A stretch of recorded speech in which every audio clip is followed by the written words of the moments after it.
Saya Arjuna Roman akan menjelaskan tentang pengertian anjak piutang. Pengertian anjak piutang adalah yang biasa dikenal dengan nama factoring. Perusahaan yang kegiatannya adalah melakukan penagihan atau pembelian atau pengambil alihan atau pengelolaan utang piutang suatu perusahaan dengan imbalan atau pembayaran tertentu milik perusahaan. Kemudian pengertian anjak piutang menurut Keputusan Menteri Keuangan Nomor 125/1 KMK 013/1988 tanggal 20 Desember 1988 adalah badan usaha yang melakukan kegiatan pembiayaan dalam bentuk pembelian dan atau pengalihan serta pengurusan piutang atau tagihan jangka pendek suatu perusahaan dari transaksi perdagangan dalam atau luar negeri. 2. Perbedaan pembiayaan piutang dengan anjak piutang.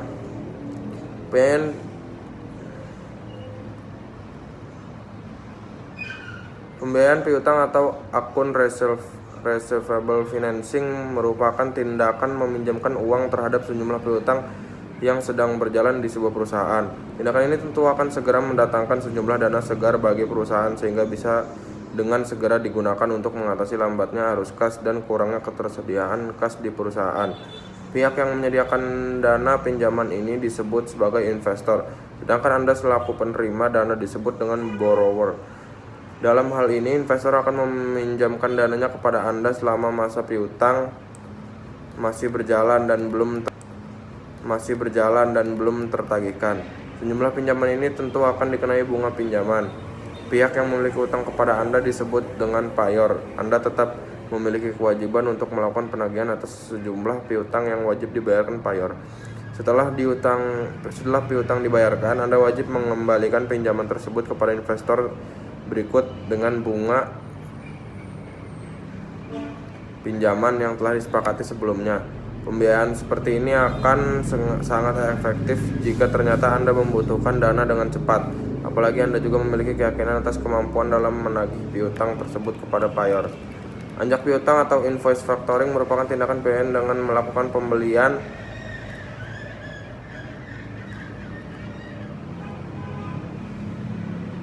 piutang perusahaan. Dalam prosesnya, penyedia pinjaman atau investor akan membeli sejumlah piutang Anda yang dalam hal ini selaku borrower.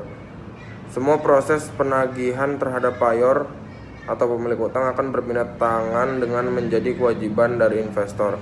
Dalam anjak piutang, investor akan membayarkan sekian persen dari total piutang tersebut kepada Anda, lalu melakukan sendiri proses penagihan tersebut terhadap payor.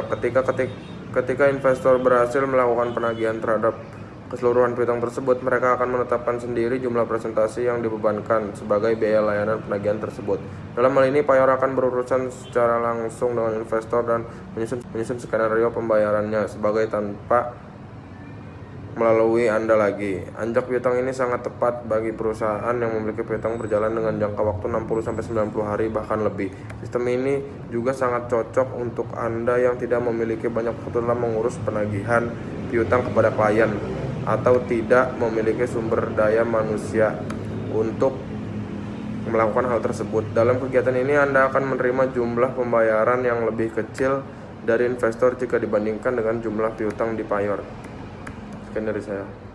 Assalamualaikum warahmatullahi wabarakatuh. Nama saya Ridho Fasyudi dari kelas D3 Perbankan dan Keuangan, semester 3 kelas A, mata kuliah produk dan layanan lembaga keuangan non-bank. Saya ingin melanjutkan dari presentasi yang pertama tadi si Ariel. Langsung saja yang ketiga, keuntungan anjak piutang. Yang pertama, menurunkan biaya produksi. Kedua, memberikan fasilitas pembayaran di muka. Ketiga, meningkatkan daya saing perusahaan klien. Keempat, meningkatkan kemampuan perusahaan klien memperoleh laba. Kelima, menghindari kerugian karena kredit macet. Keenam, mempercepat proses ekonomi. Ketujuh, memperlancar arus kas dengan cepat.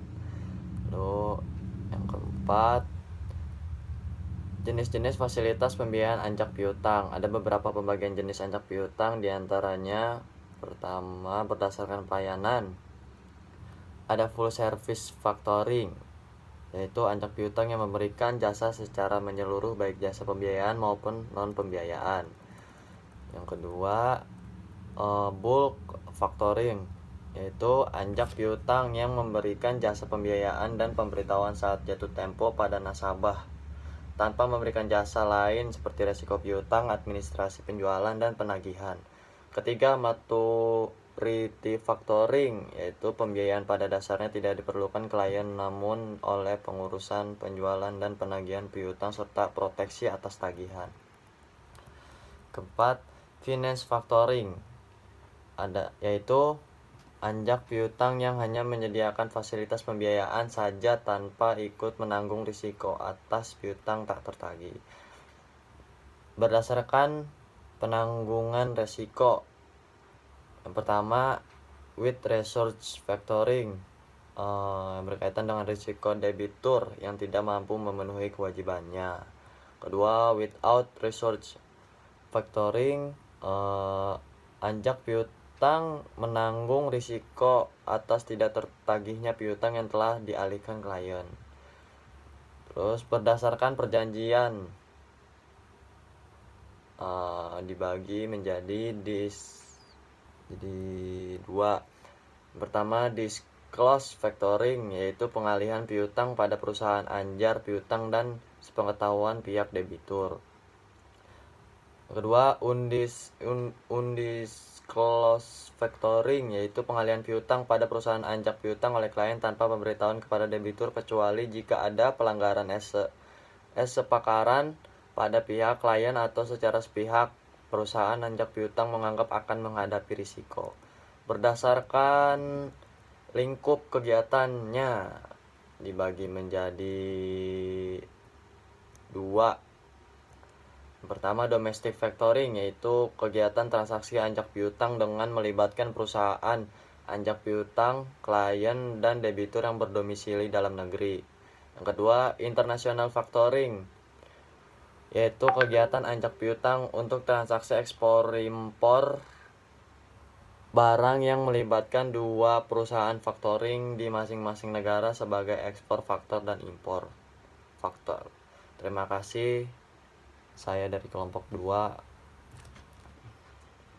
Assalamualaikum warahmatullahi wabarakatuh.